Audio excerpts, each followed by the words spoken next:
बार एक आदमी अपने छोटे से बालक के साथ एक घने जंगल से जा रहा था।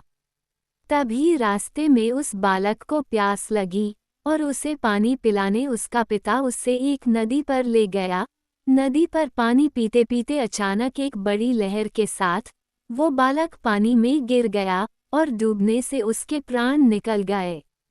वो आदमी बड़ा दुखी हुआ और उसने सोचा कि इस घने जंगल में इस बालक की अंतिम क्रिया किस प्रकार करूं।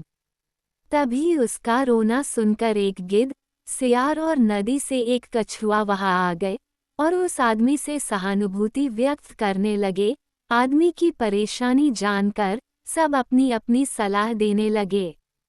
सियार ने लार टपकाते हुए कहा, ऐसा करो, इस बालक के शरीर को इस जंगल में ही किसी चट्टान के ऊपर छोड़ जाओ, धरती माता इसका उद्धार कर देगी।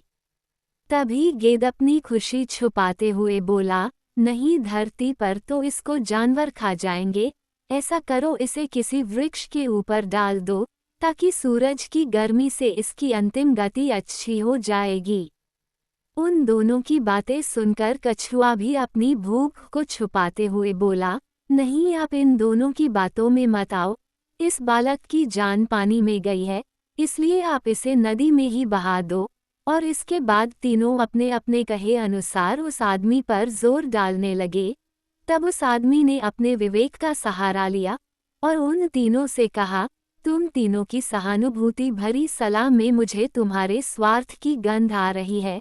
सियार चाहता है कि मैं इस बालक के शरीर को ऐसे ही जमीन पर छोड़ दूं ताकि ये उसे आराम से खा सके, और गिद्ध, तुम किसी पेड़ पर इस बालक के शरीर को इसलिए रखने की सलाह दे रहे हो ताकि इस सियार और कछुआ से बचकर आराम से तुम दावत उड़ा सको, और कछुआ, तुम नदी के अंदर रहते हो, इसलिए नदी में अपनी दावत का इंतजाम कर रहे हो।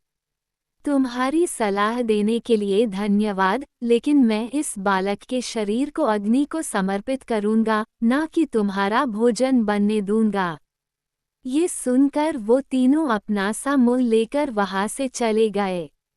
दोस्तों, ऐसा कई बार होता है कि हम किसी दुविधा में फंस जाते हैं और हमें किसी की राय की ज़रूरत पड़ती है। तब हम अपने आसपास के लोगों से उस बारे में सलाह मशवरा करते हैं कि हमें क्या करना चाहिए। कई बार उनकी राय हमें सही रास्ते का मार्ग दिखाती है तो कभी और ज़्यादा हमारे नुकसान का सबब बन जाती है।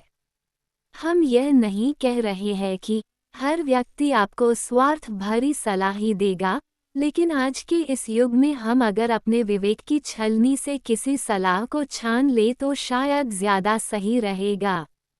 दोस्तों, कहानी अच्छी लगी हो तो इसे लाइक करें, शेयर करें और चैनल को सब्सक्राइब ज़रूर करें। धन्यवाद।